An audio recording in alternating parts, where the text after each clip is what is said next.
তিনি কবে থেকে আছেন? অনেক সময় আমাদের মাথায় প্রশ্ন জাগে, এই যে আল্লাহ আছেন কবে থেকে আসছে? কবে থেকে উনি? শুরুটা কবে? আল্লাহ বলে আমি সূচনাহীন অতীত থেকে আছি,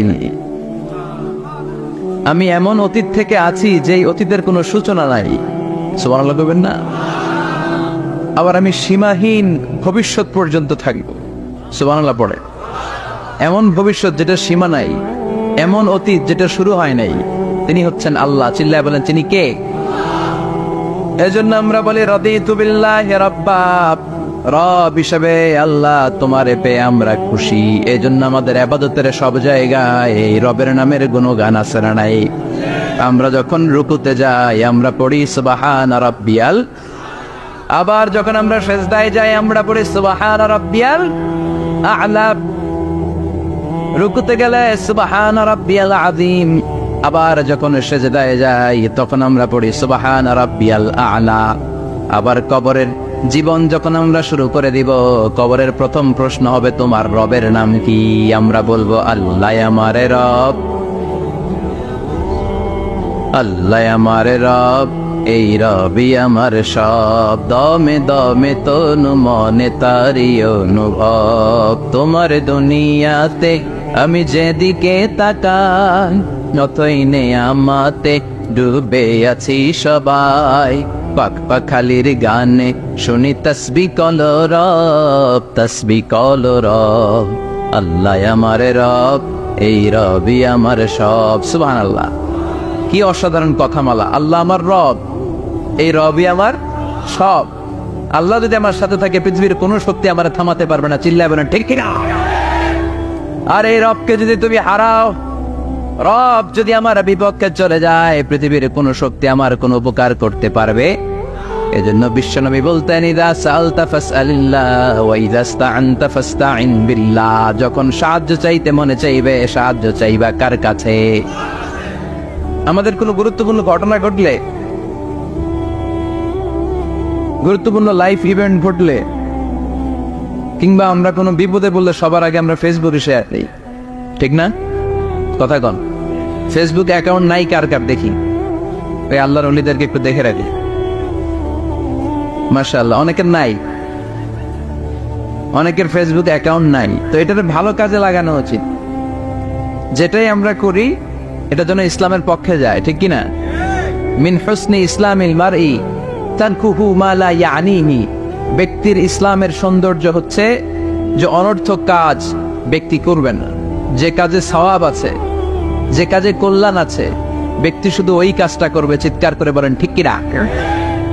অনর্থক কাজ করা ঠিক না, অনর্থক কথা বলা ঠিক না, অনর্থক সম্পদ নষ্ট করা ঠিক না, অনর্থক টাইম পাস করা ঠিক না।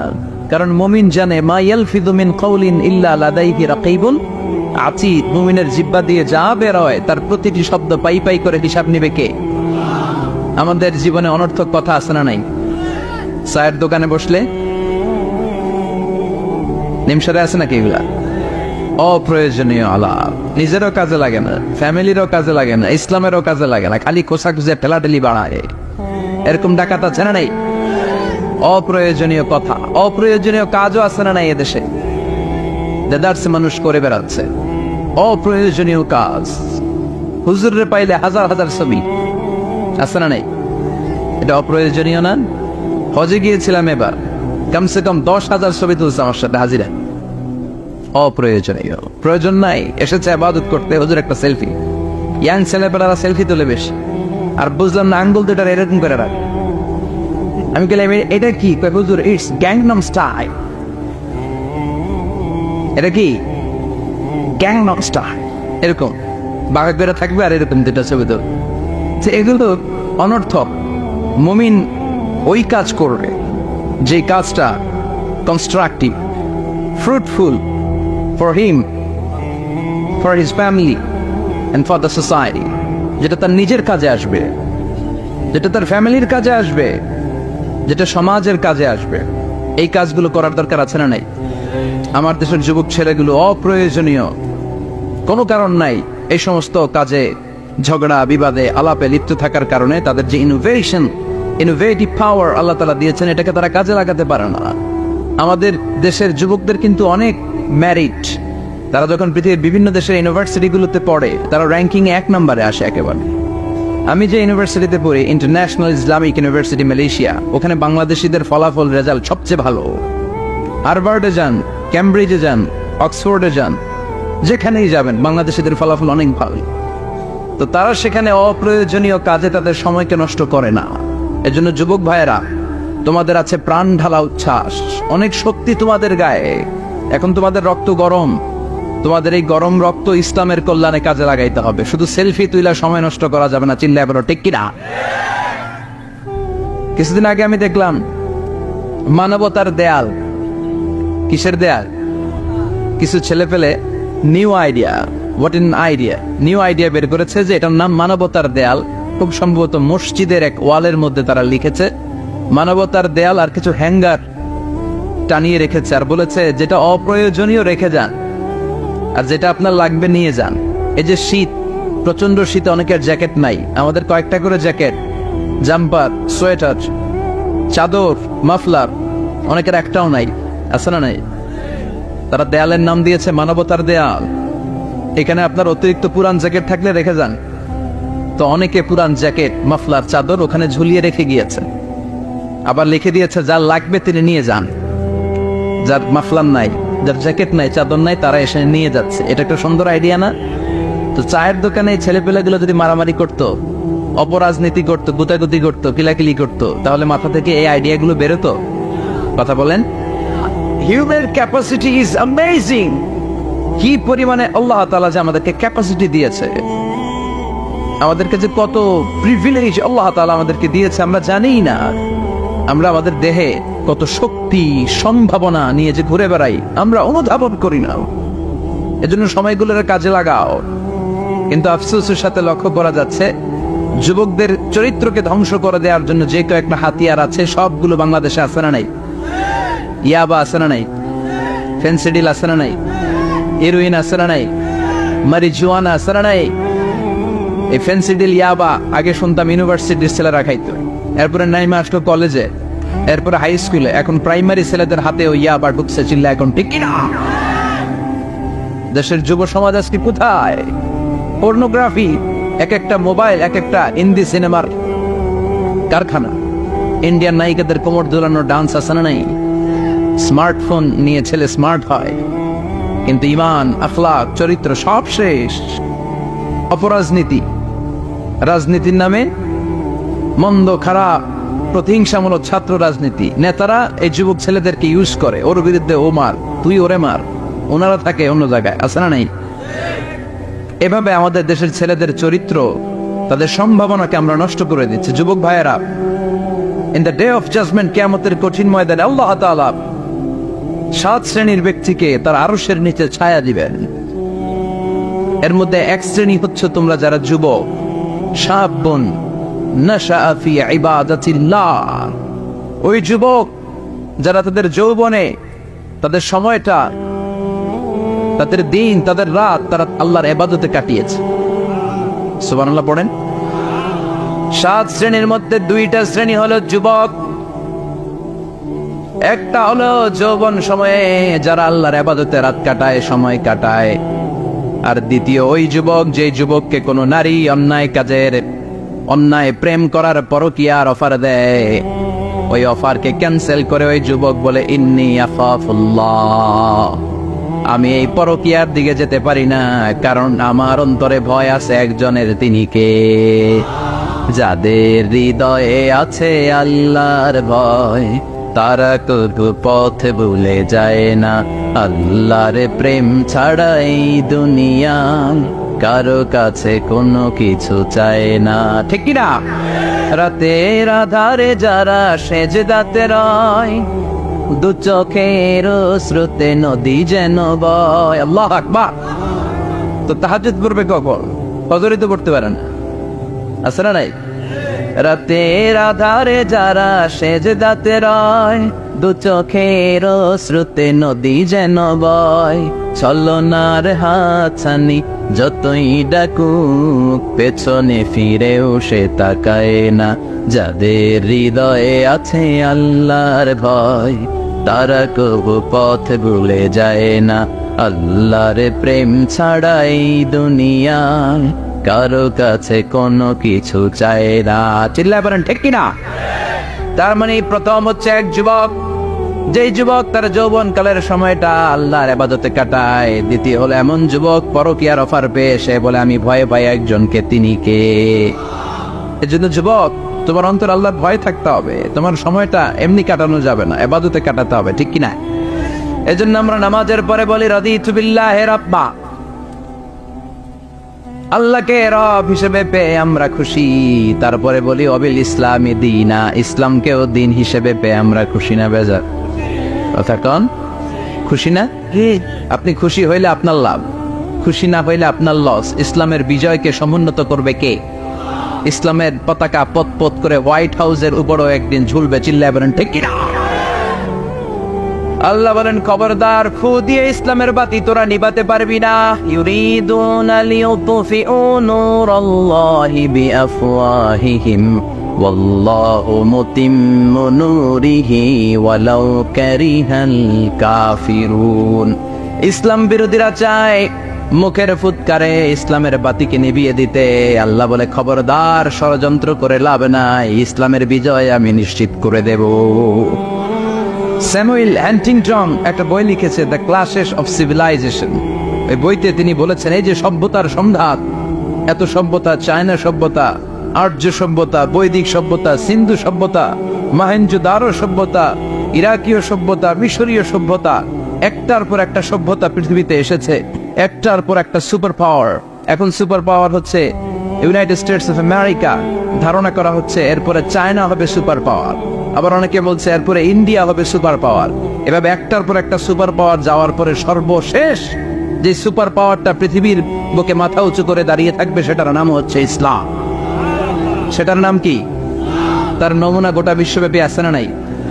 ইসলামকে যত দমাইতে চায় এটা আরো উপরের দিকে ওঠে। সুবহানাল্লাহ কইবেন না? ইসলামের বৈশিষ্ট্য হচ্ছে চারা বীজের মতো।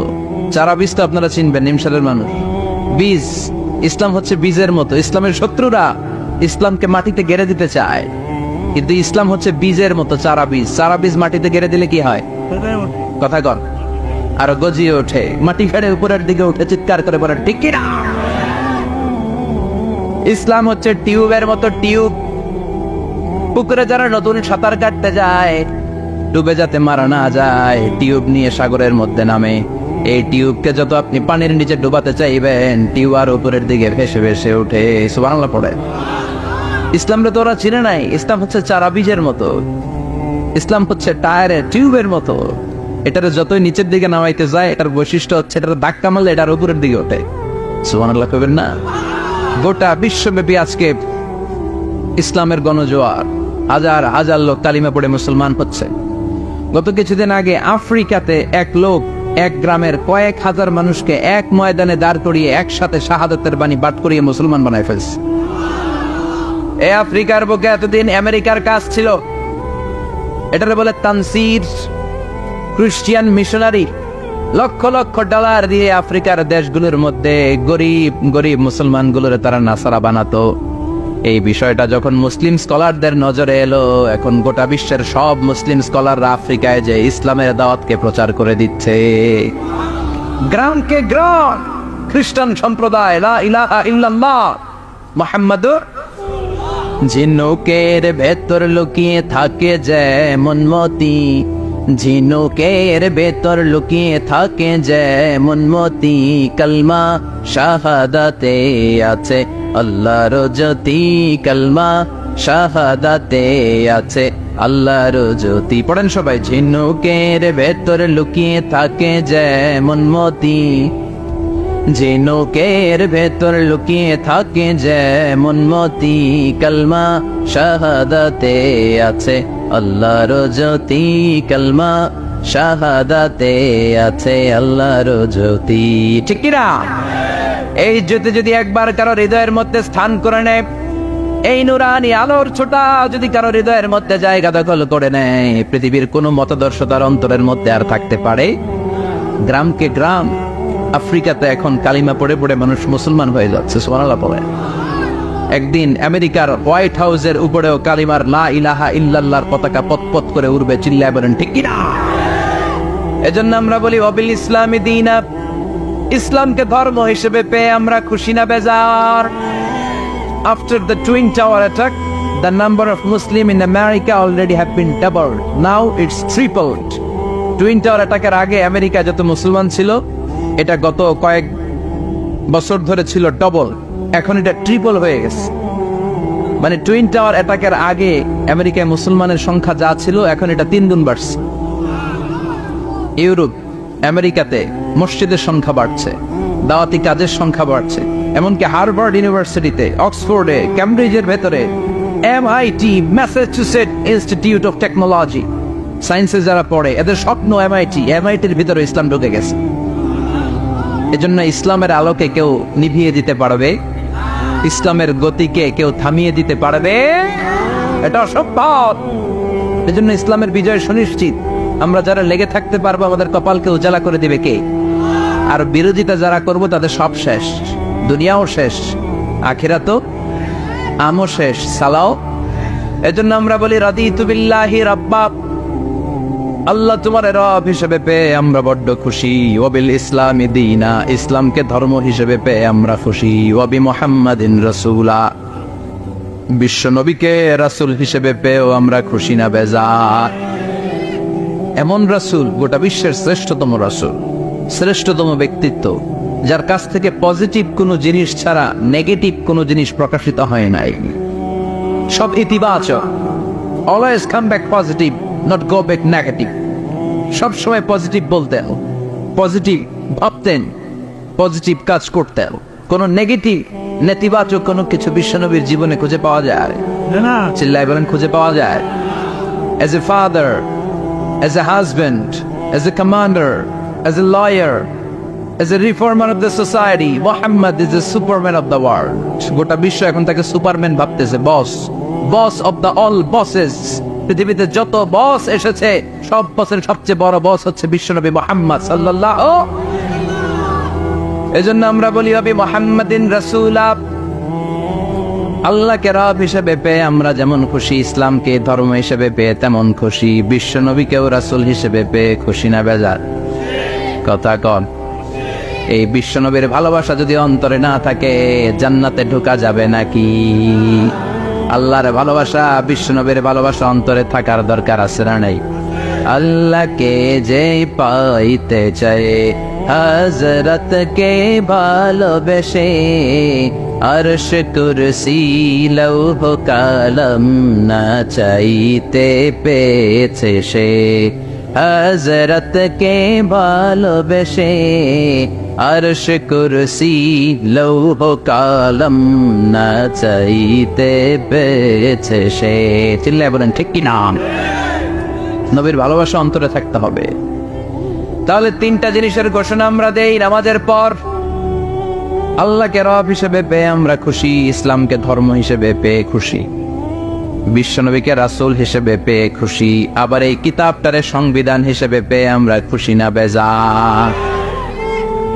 এটার আলোকে আমাদের সমাজ প্রতিষ্ঠিত হোক, মদিনার সমাজ হোক, সোনালী সমাজ হোক, আলোকিত সমাজ হোক। আমরা চাই কি চাই না? এই কোরআনের আইন দিয়ে আমার দেশ চলুক, আমরা চাই কি চাই না? এই কোরআনে ধর্ষকদের বিচার আছে না নাই? অবিবাহিত ধর্ষক হলে 100 ব্যাট, আর যদি বিবাহিত ধর্ষক হয় ডেথ পেনাল্টি। সৌদিতে করে হেড অফ, মাথাটাকে নুইয়ে তলোয়ার দিয়ে এক কোপ মেরে গর্দানটা আলাদা করে দেয়, ঠিক কিনা? অনেক দেশে ডেথ পেনাল্টি করে হ্যাঙ্গিং এর মাধ্যমে, ফাঁসির মাধ্যমে। দর্শনের বিচার বাংলাদেশে সহজে পাওয়া যায় না, কিন্তু কোরআন দিয়ে বিচার করলে ওই বিচার আছে না নাই? নোয়াখালীর এক বোনকে দর্শন করা হয়েছে, ওটা বাংলার জামিনে এই নিউজটা আছে না নাই? কোরআনের বিচার থাকলে আলটিমেটার মতো 24 ঘন্টা, 24 আওয়ার্স এর মধ্যে ধর্ষককে ডেকে এনে বাইতুল মোকাররমের স্কয়ারের সামনে লক্ষ মানুষের চোখের সামনে ফাঁসির রশিতে ঝুলিয়ে দেওয়া হতো। বড় বড় চোরগুলোর হাত কেটে দেওয়া হতো। কলা চোর, ডিম চোর, মুরগি চোর না, বড় বড় সাইজের চুরি যারা করে 1000 কোটি টাকা মেরে দেয়, দেশের 12টা বাজিয়ে দেয়, দেশের 10-এর সর্বনাশ করে, সিমেন্ট খাইয়া, টিন খাইয়া, রড খাইয়া সব হজম করে। ব্রিজ ভেঙে গেলে ব্রিজের ভেতরে পাওয়া যায় বাঁশ, তার মানে রড গেছে কই? হ্যাঁ, পেটে। এগুলোর এক একটার পেটে 10টা করে পাকস তুলে দিছে আল্লাহ। 10টা স্টোমাক না থাকলে রড হজম হয়? কথা কয় না। এগুলোর বিচার হওয়ার দরকার আছে না নাই? কোরআনের রাজ যদি কায়েম হয়, এই সবগুলো বড় বড় চোরের বিচার হবে, লাইভ ব্রডকাস্টিং হবে টিভিতে, আমরা সবাই দেখবো কেমন করে তাদের হাত কাটা হয়। ওই সমাজ আমাদের দেশে চালু হোক, আমরা চাই কি চাই না? তাহলে সোজা সাপটা হিসাব, এই 4টা জিনিসের বিরুদ্ধে কেউ অবস্থান নিলে তাদের বিরুদ্ধে আমাদের অবস্থান ধরে কোন ঠিক কিনা? আর এই 4টা জিনিসের পক্ষে যারা কথা বলবে তাদের জন্য আমাদের অন্তরে দোয়া আছে না নাই? এক হচ্ছে আমার রব, 2 হলো আমার ইসলাম, 3 হলো আমার পেয়ারা নবী, 4 হলো আমাদের আল্লাহর দেয়া সংবিধান কোরআন। এই 4টা জিনিসের বিরুদ্ধে কথা বললে খবর আছে না নাই? এই 4টা জিনিসের বিরুদ্ধে কথা বলা হবে মুসলমানদের দেশে। এই 4টা জিনিসকে কটূক্তি করা হবে, অপমান করা হবে, আর এর বিরুদ্ধে প্রতিবাদ আসবে না। মুমিন চুপ করে বসে থাকবে, সেটা মুমিন নয়, সেটা মুনাফিক। চিল্লায় বলেন ঠিক কিনা? এজন্য এই 4টা জিনিসের বিরুদ্ধে কথা বললে প্রতিবাদের ঝড় তোলার দরকার আছে না নাই? রাজি আছো মুসলমান? এই 4টা জিনিসের জন্য ভালোবাসা আমাদের অন্তরে তুমি স্থান করে দাও। এগুলোকে পুঁজি করে যেন আমরা জান্নাতের অধিকারী হতে পারি, তুমি তৌফিক দাও। আর জোরে পড়েন আমিন। আজকে আমরা যে বইটা থেকে কথা শুনবো, বইটার নাম কি বলেন? আরো জোরে বলেন কি নাম? আজকে আমরা জানার নিয়তে, শিখার নিয়তে, আমাদের আখিরাতটাকে সুন্দর করার নিয়তে কোরআন থেকে কিছু কথা শুনবো, ইনশাআল্লাহ। পড়েন, আরো জোরে পড়েন ইনশাআল্লাহ। আমাদের সবকিছু হয়ে যাচ্ছে শো অফ, মাহফিল হয়ে যাচ্ছে শো অফ, আলোচনাগুলো হয়ে যাচ্ছে শো অফ, লোক দেখানো ভাব। অন্তরে ইখলাস নাই, আল্লাহর প্রতি দরদ নাই, স্রষ্টার প্রতি অগাধ বিশ্বাস আর ভালোবাসা নাই। আমাদের ডে টু ডে লাইফের চিত্র যদি আমরা খেয়াল করি তাহলে দেখবো our spirituality is going down, our লিল্লাহিয়াত, ইখলাস ইজ গোয়িং ডাউন। আমাদের ইখলাস যাচ্ছে নিচের দিকে, মানে কমছে, ডিক্রিজিং ডে আফটার ডে। কিন্তু our greed, our jealousy, our arrogance, আমাদের অহংকার, আমাদের ক্ষমতার প্রতি লোভ, আমাদের হিংসা, এগুলো দিন দিন উপরের দিকে যাচ্ছে। চিল্লায় এখন ঠিক কিনা? এই তাফসির মাহফিলগুলোর মূল উদ্দেশ্য হচ্ছে আমাদেরকে রাইট ট্র্যাকে নিয়ে আসা। We should come back to the right track. Train যদি লাইনচ্যুত হয়, অ্যাক্সিডেন্টের সম্ভাবনা আছে না নাই? লাইনচ্যুত হয়ে গেলে রেল কর্তৃপক্ষ এটাকে এসে আবার লাইনে তুলে দেয়, ঠিক কিনা? আমরা শয়তানের ওয়াসওয়াসাতে প্রায় লাইনচ্যুত হয়ে যায়। এই তাফসির মাহফিলগুলোর উদ্দেশ্য হচ্ছে আমাদেরকে আবার লাইনে তুলে দেয়া। আলহামদুলিল্লাহ কম। এই জন্য সময় নষ্ট করে, যে সময় ব্যয় করে যে আমরা এসেছি, আসলে আমরা শুরুতেই নিয়তটাকে খালেস করে নেই, যে আজকে আমরা যা শুনবো আমলের নিয়তে শুনবো, ইখলাসের সাথে শুনবো, নিজেকে পরিবর্তন করার জন্য শুনবো, আমার আখিরাতটাকে, আমার জান্নাতটাকে সুন্দর করার জন্য শুনবো। আসলে আমরা সরাসরি কোরআন থেকে শুনি, কেননা কোরআন থেকে কথা শুনলেই বরকত। কোরআন থেকে কথা শুনলে জীবন আলোকিত হয়। জীবনটা আলোকিত করে দেয় কে? কারণ সব সমস্যার সমাধান দিতে পারে। সমাধান চাও যদি জীবনে, মরণে ফিরে যাও, খুঁজে নাও, চোখ রাখো কোরআনে। চোখ রাখবেন কোথায়? না টিভির পর্দায়? কোথায়? সমাধান চাও যদি জীবনে, মরণে ফিরে যাও, খুঁজে নাও, চোখ রাখো কোরআনে। If you want the solution this dunya and akhirah, go back, have a look to the holy Quran. Subhanallah পড়েন। সমাধান চান তো go back, sit down and have a look to the Quran. আপনার জীবনের সব সমস্যার সমাধান কোরআনের ভেতরে আছে না নাই? সেই কোরআন থেকে আমরা কথা শুনবো। আমি আমার খুতবার শুরুতে সূরাতু আল কারিয়ার প্রথম 3টি আয়াত তেলাওয়াত করেছি। এই সূরার ভেতরে আল্লাহ তাআলা কিয়ামতের নকশা এঁকে দিয়েছেন, কিয়ামতের প্রামাণ্য বর্ণনা দিয়েছেন। কিয়ামত যে একদিন হবে এই পৃথিবী যে ধ্বংস হয়ে যাবে এটার ব্যাপারে সবার অগাধ বিশ্বাস আছে তো, না সন্দেহ সন্দেহ লাগে? সন্দেহ আছে কারো? এই পৃথিবী একদিন থাকবে না, ভেঙে চুরমার হয়ে যাবে, খান খান হয়ে যাবে, সব মেসাকার হয়ে যাবে। আমি থাকবো না, আপনি থাকবেন না, আমরা কেউই থাকবো না, থাকবে একজন, তিনি কে? এটার নাম কিয়ামত, যেটার ব্যাপারে বিশ্বাস না থাকলে ইমানের ঘাটতি চলে আসবে, ঠিক কিনা? তো সেই কিয়ামতের দিনটা কেমন হবে, কিয়ামতের দৃশ্যটা কিরকম হবে, এর নকশা খুব সংক্ষিপ্ত পরিসরে মাত্র 11টা আয়াতে আল্লাহ তুলে ধরেছেন। আপনি মনোযোগ দিয়ে কানগুলো খরগোশের মতো খাড়া করে যদি কথাগুলো শুনেন, আপনার মনে হবে আপনি এখানে বসে কিয়ামত চোখে লাইভ দেখতেছেন, লাইভ। আল্লাহ এমন ভাবে বলেছে, সুবহানাল্লাহ পড়েন। তা আসুন আমরা সরাসরি কিয়ামতকে দেখে আসি, আসলে কিয়ামতটা কেমন। বর্ণনা করছেন কে? আল্লাহ। সূরার নাম হচ্ছে সূরাতুল কারিয়া। কি নাম? আওয়াজ করে উত্তর দিতে হবে। সূরার নাম আল কারিয়া। চিৎকার মেরে বলেন, সূরার নাম কি? আল কারিয়া। এটা মাক্কি সূরা। কি সূরা? বিশ্বনবীর জীবনের দুইটা পর্ব, একটা মাক্কি পর্ব আর একটা মাদানী পর্ব। এটা মাদানী পর্বে নাজিল হয়নি, এটা নাজিল হয়েছে মাক্কি পর্বে। এই সূরার আয়াত সংখ্যা 11। এটা কোরআনের 101 নম্বর সূরা। এটা আল কোরআন আল কারীমের 30তম পারায় অবস্থিত একটা সূরা। আমাদের অনেকেরই মাশাআল্লাহ মুখস্থ আছে, আছে না? ইমাম সাহেব নামাজে প্রায় পড়ে, অনেকেরই মুখস্থ। শুনতে শুনতে কবে যে মুখস্থ হয়েছে আমাদের নিজেরাও জানি না। সুবহানাল্লাহ পড়ে। কোরআনের ভেতরে খালি বরকত, এটার সাথে লাগলেই বরকত, মসজিদে গেলেই বরকত। মনের অজান্তে আমরা এই সূরাকে মুখস্থ করে ফেলেছি। কিন্তু এই সূরার ভেতরে যে আল্লাহ কিয়ামতের এত চমৎকার নকশা এঁকেছেন, এত প্রামাণ্য বর্ণনা দিয়েছেন, এটা আমরা অনেকে জানিই না। আসুন আমরা এই সূরার আলোকে দেখার চেষ্টা করি যে কিয়ামতটা কিরকম হবে। আল্লাহ একটা শব্দকে এই সূরার শুরুতে 3 বার উল্লেখ করে আমাদের দৃষ্টি আকর্ষণ করেছেন। আল্লাহ tried to draw our attention by mentioning 3 times a word, and that is al-Qari'ah. al-Qari'ah শব্দটাকে তিনি 3 বার উল্লেখ করে আমাদের দৃষ্টি আকর্ষণ করেছেন। একটা শব্দ 3 বার বললে মানুষের দৃষ্টি আকর্ষিত হয় না? যেহেতু এটা আরব দেশে নাজিল হয়েছে, আবার মক্কায়, মক্কার লোকেরা আরবি বুঝে, তাদেরকে প্রথম বলা হলো আল কারিয়া।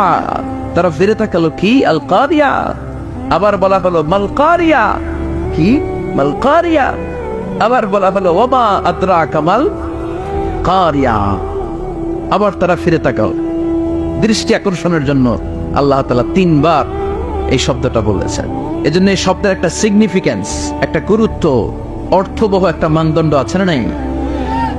আল কারিয়া শব্দের অর্থ হচ্ছে বিকট আওয়াজ। আল কারিয়া মানে কি? কথা বলেন, আরো জোরে বলেন। বিকট আওয়াজ। এই বিকট আওয়াজটা তৈরি করার জন্য আল্লাহ তাআলা একজন ফেরেশতা তৈরি করেছেন, যার নাম হচ্ছে ইসরাফিল। নাম কি? আমাদের মধ্যে অনেকের নাম কিন্তু আমরা ইসরাফিল রাখি, তাই না? ইসরাফিল আছে না নাই? আজরাইল কিন্তু রাখে না। কে ডরে? কেন রাখে না? ভয় পায়। কিন্তু ইসরাফিল আছে, আমার পরিচিত অনেকে আছে ইসরাফিল। তো এই ফেরেশতার পা হচ্ছে জমিনের নিচে, মাথা হচ্ছে আকাশের উপরে। এই ফেরেশতার কাজ হচ্ছে ওই বিকট শব্দ তৈরি করা। উনি একটা সাইরেনের মধ্যে ফু দিবেন, হুইসেল দিবেন, ট্রাম্পেট। ওই ট্রাম্পেটে, ওই সাইরেনে, ওই হুইসেলে ফু দিলেই শুরু হয়ে যাবে আল কারিয়া। মাল ওমা আদরাকা মাল। এই ফেরেশতার দায়িত্বই হচ্ছে ওই বাঁশির মধ্যে ফু দেয়া। হুইসেল, সাইরেন, ট্রাম্পেট, আরবিতে এটাকে বলা হয় আসসুর। ইদা নুফিখা ফিস সূরি নাফখা ওয়াহিদা। যখন তিনি ওই সিংহে একটা ফু দিবেন, সব লন্ডভন্ড হয়ে যাবে, কিচ্ছু খুঁজে পাওয়া যাবে না। আল্লাহ ওনাকে তৈরি করেছেন শুধু এই হুইসেলের মধ্যে, বাঁশির মধ্যে 3টা ফু দেওয়ার জন্য। কয়টা? উনি সৃষ্টির শুরু থেকেই এই বাঁশিটাকে 2 ঠোঁটের মাঝখানে রেখে আল্লাহর আরশের দিকে তাকিয়ে আছে, and just waiting for the green signal. আল্লাহর পক্ষ থেকে সবুজ সংকেতের অপেক্ষায়। যখনই আল্লাহর অর্ডার করবে তখনই শুরু হয়ে যাবে আল কারিয়া। মাল ওমা আদরাকা মাল। সৃষ্টির শুরু থেকেই ইসরাফিল ফেরেশতা বিশাল সিংহাটাকে দুই ঠোঁটের মাঝখানে করে আরশের দিকে তাকিয়ে আছে, কখন আল্লাহ অর্ডার দিবে। অর্ডার দিতে দেরি, ফুৎকার দিতে দেরি নাই, ঠিক কিনা? বিকট আওয়াজ, গগন বিদারী শব্দ, প্রচন্ড একটা সাউন্ড, জাইগান্টিক সাউন্ড, যে আওয়াজ, যে শব্দ কেউ শুনে নাই। এজন্য আল্লাহ বললেন, আল কারিআতু মাল কারিআতু ওয়া মা আদরাকা মাল কারিয়া। সে আওয়াজটা ভয়ঙ্কর আওয়াজ। এটা বজ্রপাতের মতো না, এটা ট্রাকের টায়ার পাংচার হলে যে আওয়াজ হয় ওই আওয়াজের মতো না, গ্যাসের সিলিন্ডার ব্রাস্ট হয়ে গেলে যে আওয়াজ হয় ওই আওয়াজের মতো না, প্রাইমারি স্কুলে দপ্তরে যখন ছুটির ঘন্টা বাজায় ওই আওয়াজের মতো না। ওই আওয়াজটা এমন আওয়াজ, ওই আওয়াজ পৃথিবীর কেউ শোনে নাই। সেটার নাম হচ্ছে আল কারিআ মাল ওয়া আদরাকা মাল। বিকট আওয়াজ, বিকট ভয়ঙ্কর ট্রাম্পিট। এই সাইরেনে ফু দেয়া হবে, প্রথম ফু দেওয়ার সাথে সাথেই লন্ডভন্ড হয়ে যাবে। এই ইসরাফিলকে তৈরি করা হয়েছে শুধুমাত্র কেবলমাত্র 3টা ফু দেওয়ার জন্য। চিল্লায় বলতে হবে কয়টা? এই ফেরেশতার আর কোনো কাজ নাই। তার আর কোনো কাজ আছে?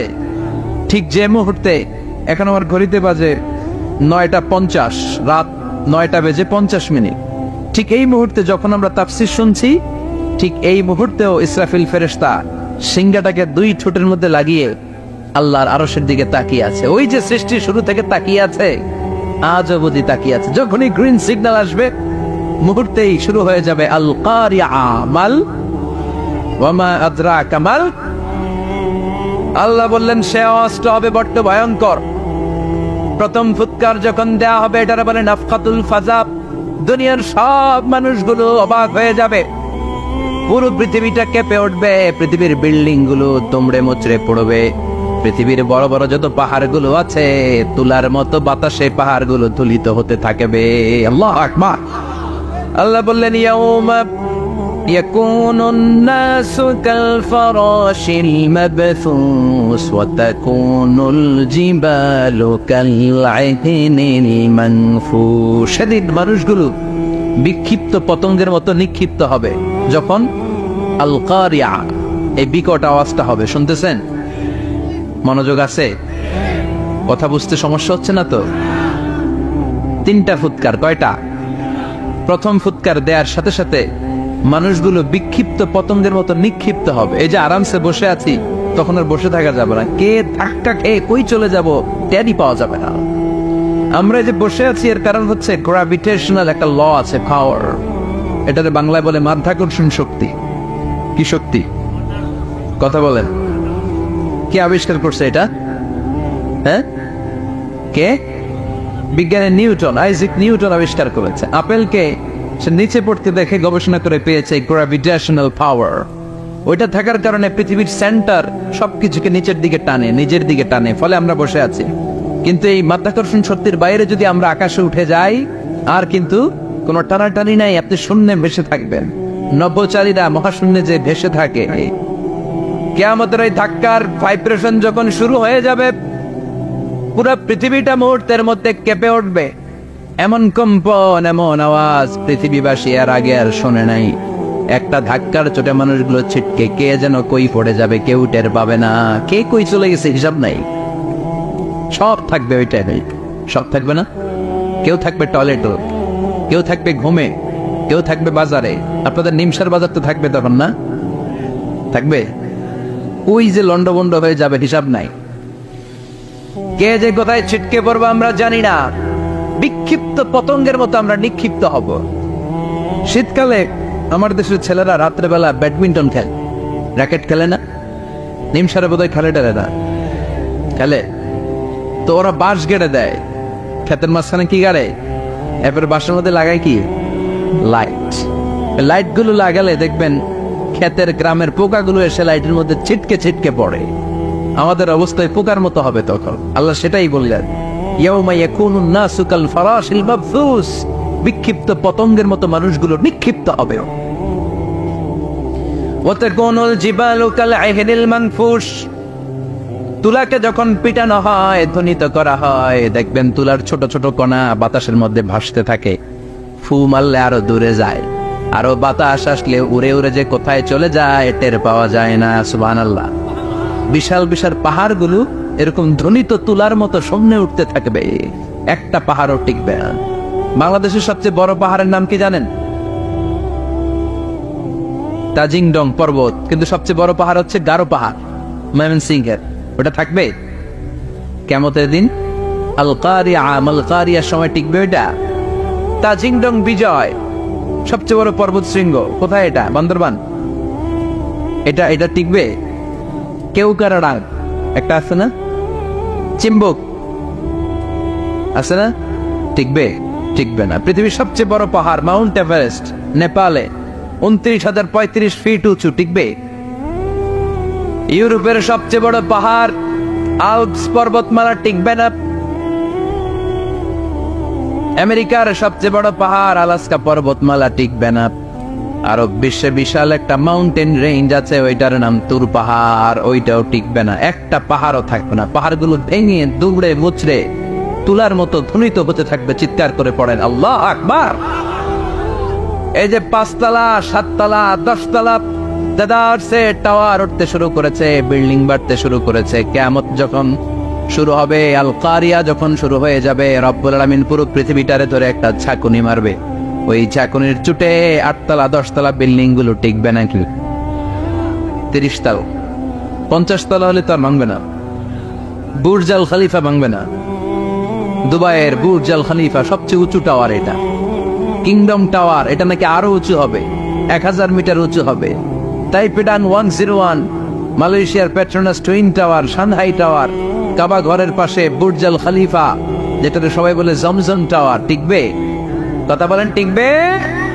আল্লাহ বললেন ইযা যুলজিলাতিল আরদু জিলজালাহা ওয়া আখরাজাতিল আরদু আসকালাহা ইযা রুজ্জাতিল আরদু রাজ্জান ওয়া বুসসাতিল জিবালু বাসসা। সেদিন পৃথিবীটারে কাঁপিয়ে দেয়া হবে, পুরো পৃথিবী নড়ে চড়ে উঠবে, টাওয়ারগুলো ভেঙে খান খান, পাহাড়গুলো ভেঙে দুমড়ে মুচড়ে যাবে, মানুষগুলো বিক্ষিপ্ত পতঙ্গের মতো নিক্ষিপ্ত হবে। সাগরের পানির মাঝখানে দাউ দাউ দাউ দাউ দাউ দাউ করে আগুন জ্বলতে শুরু করে দিবে। আল্লাহ আকবার। নকশা এঁকে দিছেন আল্লাহ, নকশা এঁকে দিছে না? সুবহানাল্লাহ পড়েন। আবার আল্লাহ বললেন ফাইযা বারিকাল বাসারু ওয়া খাসাফাল কমারু ওয়া জুমিআশ শামসু ওয়াল কমার ইয়াকুলুল ইনসানু আইনাল মাফার। সেদিন মানুষের চোখ হবে ছানা বড়া, চন্দ্র সূর্যে কোনো আলো থাকবে না, মানুষগুলো দিক বিদিক পাগলের মতো দৌড়াবে। সবার মুখে এক কথা, পালাবো কই? পালানোর জায়গা আছে নাকি? শুধু বাংলাদেশের এই সাইডটাতেই কিয়ামত হবে, সৌদিতে আর হবে না। হ্যাঁ, আমেরিকায় কেমন হবে? ওদিক তো ডোনাল্ড ট্রাম্প থাকে। হ্যাঁ, আমেরিকাতেও হবে, জাপানে হবে, ইন্ডিয়াতে হবে, গোটা বিশ্বে একসাথে কাপাকাপি আর এই ধ্বংসলীলা শুরু হয়ে যাবে। চিৎকার করে বলেন ঠিক কিনা? আল্লাহ বলেন ইয়াউমা নাতবিস সামা কাতাইয়িস সিজিল্লিল কুতুব। আকাশ আর আকাশ থাকবে না। কাগজ যেমনি আমরা এরকম ফোল্ড করে ফেলি, ভাঁজ করে ফেলি, মন চাইলে কাগজকে যেমনি আমরা এরকম হাতের মধ্যে গুটিয়ে নেই, সেদিন আকাশটারে হাতের মধ্যে গুটিয়ে নিবে কে? মানুষগুলো পাগলের মতো দৌড়াবে। কেউ থাকবে টয়লেটে, কেউ হসপিটালে, কেউ মাজারে, কেউ বাজারে, যে যেখানে থাক, শুরু হয়ে যাবে কিয়ামতের এই ভয়াবহ দৃশ্য। দুধের বাচ্চাকে রেখে দিয়ে মা দৌড়ে পালাবে। দুধের বাচ্চা রেখে মা কোথাও যায়? কলিজার টুকরা এটা, দুধের বাচ্চা, এটারও ফেলে মা কোথাও যায় না। কিন্তু কিয়ামতের ওই ঝাঁকুনির দৃশ্য দেখে, আল কারিয়া মাল ওয়া মা আদরাকা মাল, এই দৃশ্য দেখে দুধের বাচ্চারে রেখে মা দিবে দৌড়। অনেক গর্ভবতী মহিলা থাকবে এই কিয়ামতের সময়, যাদের পেটের ভেতরে 2 মাসের বাচ্চা, 3 মাসের বাচ্চা, অপরিপক্ক অপরিণত, বাচ্চাটা এখনো বড় হয় নাই, কোনো বাচ্চার হাত পা এখনো হয় নাই। কিয়ামতের এই ভয়ঙ্কর দৃশ্যটা দেখে জায়গার মধ্যে 3 মাসের অপরিণত বাচ্চাটা ডেলিভারি হয়ে যাবে। আল কারিয়া মাল কারিয়া। আমা আতরা কামাল। পৃথিবীর যখন এইরকম দৃশ্য, আল্লাহ তাআলা ইসরাফিলকে বলবেন, ইসরাফিল তোর তো 3টা ফুৎকার দেওয়ার দায়িত্ব ছিল, দিয়েছে কয়টা? চিল্লায় বলেন কয়টা? এবার আল্লাহ বলবেন এবার দ্বিতীয় ফুৎকার দেয়া। কয় নাম্বার ফু দিবে? ওই ফু দেওয়ার সাথে সাথে ইসরাফিল প্রথম ফুৎকার দিয়ে জায়গা মতো এরকমই দাঁড়ায় থাকবে। আবার যখন গ্রিন সিগন্যাল পাবে মুহূর্তের মধ্যে আরেকটা ফু দিয়ে দিবে। ফু দেওয়ার সাথে সাথে পৃথিবীর সব মানুষগুলো মরে শেষ। কেউ থাকবে? থাকতে পারবো আমরা? থাকার জন্য আসছি। একদিন মাটির ভেতরে হবে ঘরে মন আমার, কেন বান্ধ দালান ঘর, প্রাণ পাখি উড়ে যাবে পিঞ্জর ছেড়ে, ধরা দামে সবই রবে তুমি যাবে চলে, বন্ধু বান্ধব যত মাতা পিতা দ্বারা সুত সবই হবে তোমার পরে মন আমার, কেন বান্ধ দালান ঘর, একদিন মাটির ভেতরে হবে ঘরে মন আমার, কেন বান্ধ দালান ঘর। ঠিক কিনা? এই গানের কথামালাটা খুব সুন্দর না? আখিরাতের রিমাইন্ডার আমাদেরকে দেয়। এই যে দুনিয়া দুনিয়া, টাকা পয়সা আরো লাগবে, আরো কামাবো, এটাতে আমার হবে না, আরো চাই আরো চাই। এই প্রতিযোগিতা, এই কম্পিটিশন, ওর 5 তলা আমার লাগবে 7 তলা, ওর আছে 20 লাখ আমার লাগবে 30 লাখ। প্রতিযোগিতা আছে না নাই? এগুলো আমাদেরকে পাগল বানিয়ে দিয়েছে, মহাচ্ছন্ন করে ফেলেছে। পৃথিবীটা আসলে একটা মরিচিকা, বোকা, লোভ লালসা, আজ আছে কাল নাই। 2 নাম্বার ফুৎকার দেওয়ার সাথে সাথে পৃথিবীর সব শেষ। মালাকুল মাউত পৃথিবীর সব মানুষের রূহ কবজ করবে। আল্লাহ বলবেন, মালাকুল মাউত আখবিরনি মাইয়া বাকা, আমাকে বল আর কে আছে। মালাকুল মাউত বলবে, পৃথিবীর সব মানুষের রূহ কবজ করে শেষ, কেউ নাই। মানুষবিহীন পৃথিবী, মানুষের কোলাহলে পৃথিবীটা মুখরিত থাকতো এতদিন। গোটা পৃথিবী ব্যাপী মানুষের কোলাহল, ওই যে সাইয়েদনা আদম থেকে শুরু হয়েছে, আর থামে নাই। মানুষ আর মানুষ, মানুষ আর মানুষ, মানুষ আর মানুষ, সব মানুষ শেষ। আল্লাহ আশরাফুল মাখলুকাত একটারেও রাখি নাই, সব শেষ। শুধু আছে জিন জাতি। আল্লাহ বলবেন, যাও এবার জিন জাতি ধরো, জিনদের রূহ কবজ করো। মালাকুল মাউত কিন্তু জিনদের রূহ কবজ করে। ওমা খলাকতুল জিন্না ওয়াল ইনসা ইল্লা লিয়াবুদুন। জিন জাতি আর মানব জাতি, এই 2 জাতিকে আল্লাহ তাআলা তৈরি করেছে কার ইবাদতের জন্য। আমরা যেমনি নামাজ পড়ি, জিনেরাও নামাজ পড়ে। আমরা যেমনি রমাদানের রোজা রাখি, জিনেরাও রমাদানের ফরজ রোজা রাখতে হয়। আমরা যেমনি হজ করি, জিনেরাও হজ করে। আমরা যেমনি আরাফার দিনে কাঁদতে কাঁদতে আল্লাহর কাছে দোয়া করি, আল্লাহ বাইক করে, জিনেরাও পড়ে। আমরা দেখি না, এদের দেখা যায়? দেখা যায় না। জিসমুন নারিয়্যুন, আগুনের তৈরি ওদের দেহ।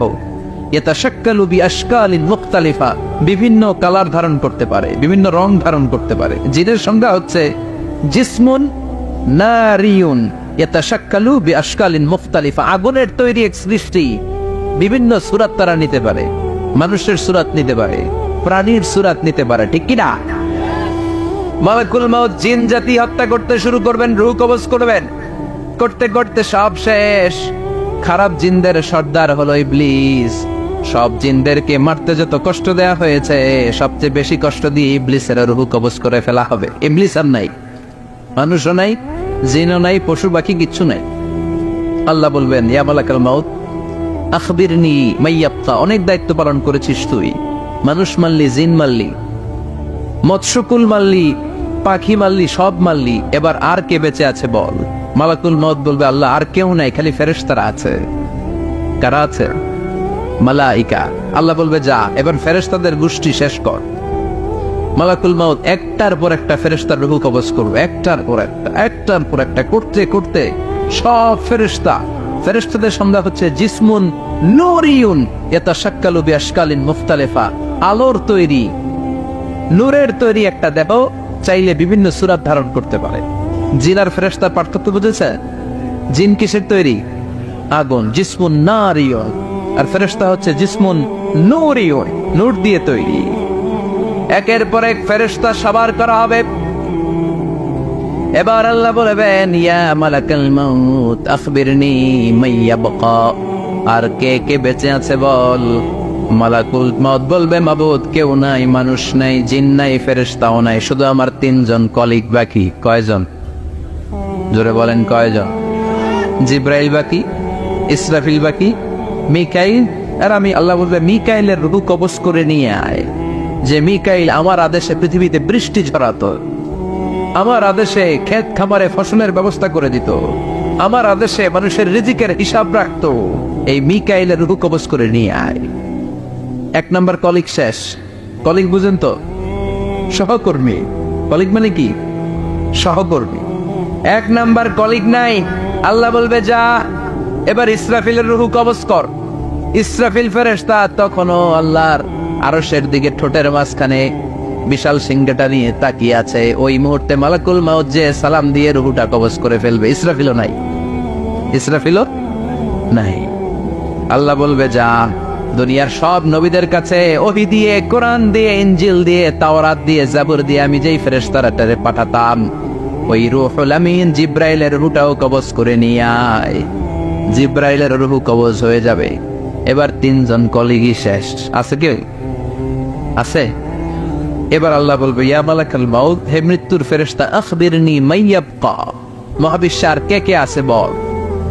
কেউ নাই, মানুষ নাই, জিন নাই, ফেরেশতা নাই, আমার কলিগরাও নাই, আমি বড় একা।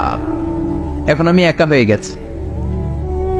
আল্লাহ, আছি শুধু আমি, মালাকুল মাউত তোমার হুকুমের গোলাম। আর আনতাল হাইয়ুল কাইয়ুম, তুমি শাশ্বত চিরঞ্জীব, তুমি তো মরবা না। না, আমি আছি। বাপসা উনিও থাকবে, উনি আর আল্লাহ থাকবে। আল্লাহ বলবে, মালাকুল মাউত এবার তুই মর, এবার তুই মর। এই কথা শুনে মালাকুল মাউতের খিচুনি উঠে যাবে। আজীবন মারছে, আজকে মরবে। খিচুনি উঠে যাবে, জ্বর এসে যাবে, কাঁপুনি ছুটে যাবে, কাঁপতে থাকবে। আল্লাহ বলবেন, কাঁপাকাঁপি করে লাভ নাই, মর। মালাকুল মাউত বলবে, মাবুদ এইটা আবার কেমন কথা? সবাই রে আমি মারলাম, আমি মরুম কেন? আমি না মারছি, আমি না মেরেছি, আমি মরবো কেন? আল্লাহ বলবেন, কথা নাই, মর। ও আল্লাহ, আমি কেন মরবো? আমি না দুনিয়ার সবাই রে মারলাম। আল্লাহ বলবেন, কুল্লু নাফসিন যায়িকাতুল মাউত, পৃথিবীর প্রতিটা আত্মারে মৃত্যুর স্বাদ নিতে হবে রে মালাকুল মাউত, তুইও মরবি, মর। কাঁপতে কাঁপতে আল্লাহ বলবে, জান্নাত আর জাহান্নামের মাঝ বরাবর যে দাঁড়া। মালাকুল মাউত দাঁড়াবে। এই দৃশ্য দেখার মতো তখন কেউ থাকবে না। থাকবে? কেউ নাই। মালাকুল মাউত কাঁপতে কাঁপতে আল্লাহ বলবেন, কেঁপে লাভ নাই, কেঁদে লাভ নাই, মরতে তোকে হবেই। Everyone has to take the taste of death, সবাইকে মৃত্যুর স্বাদ আস্বাদন করতে হবে। মর, মরে যা, মুত ইয়া মালাকাল মাউত। আল্লাহ বলবেন, ও মৃত্যুর ফেরেশতা, মর, মুত ইয়া মালাকাল মাউত। বলার সাথে সাথে যে ফেরেশতার হাতে আমাদের সবার রূহ চলে গিয়েছিল, ওই ফেরেশতা চিৎকার মেরে জান্নাত এবং জাহান্নামের মাঝখানে বেহুশ হয়ে পড়ে যাবে। শেষ। মালাকুল মাউতের ইচ্ছা খতম, উনিও নাই। এবার ডানে বায়ে, সামনে পেছনে, উপরে নিচে কেউ আছে? একজন ছাড়া, তিনি কে? কুল্লু মান আলাইহা ফানি ওয়া ইয়াবকা ওয়াজহু রাব্বিকা যুল জালালি ওয়াল ইকরাম ফাবিআইয়ি আলাই রাব্বিকুমা তুকাযযিবান। এই জমিনে যারা আছে সব শেষ হয়ে যাবে, একজন ছাড়া, তিনি কে? আল্লাহ তখন হুঙ্কার দিয়ে একা একাই বলবেন, একা একাই বলবেন, ইয়া আরদু আইনা আশজারু, কেউ পৃথিবী তোর বড় বড় গাছগুলো কোথায়? আপনাদের নিমসারে বট গাছ আছে? কোথায় আছে বট গাছ? অনেক জায়গায় থাকে না বট গাছ বিশাল? ওইটাকে কেন্দ্র করে শিরকের আখড়া জমে ওঠে, ওইখানে মোমবাতি লাগায়, লাল সালু দেয়, নাচানাচি করে, এরকম বট গাছের আখড়া আছে নাই? আল্লাহ বলবে, ইয়া আরদু, হে পৃথিবী, আইনা আশজারু, কে তোর বড় বড় গাছগুলো আজকে কোথায়? ইয়া আরদু আইনা আনহারুকি, হে পৃথিবী তোর বড় বড় নদীগুলো কই? পদ্মা নদী কই? মেঘনা নদী কই? ব্রহ্মপুত্র কই? গঙ্গা নদী কই? মিসিসিপি, মিসৌরি কই?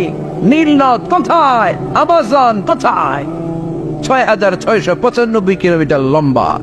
উগান্ডার ভিক্টোরিয়ার কাম্পালা থেকে এর অববাহিকা শুরু। পৃথিবীর সবচেয়ে বড় যে নদীটা নীল নদ, মিশরে এই নদটা ছিল। আমি দেখেছি, ঘুরেছি এর উপর দিয়ে অনেক। 5 বছরে নীল নদের পানি আমি খেয়েছি। মিশরের নীল নদ ছাড়া কোনো মিঠা পানির উৎস নাই। এজন্য প্রাচীন ঐতিহাসিক, ওনার নাম হেরোডোটাস, উনি বলেছিলেন Egypt is the gift of Nile. মিশর হচ্ছে নীল নদের দান। নীল নদ না থাকলে মিশরে কেউ থাকতো না। আল্লাহু আকবার পড়েন। 2টা নদী সিদরাতুল মুনতাহা থেকে জান্নাতের কানেকশন নিয়ে পৃথিবীতে এসেছে। একটা হচ্ছে ইরাকের দজলা ফোরাত নদী, আর একটা হচ্ছে মিশরের নীল নদী। সুবহানাল্লাহ পড়বেন না? 5 বছর আমি এই নীল নদের পানি খেয়েছি যখন মিশরে ছিলাম।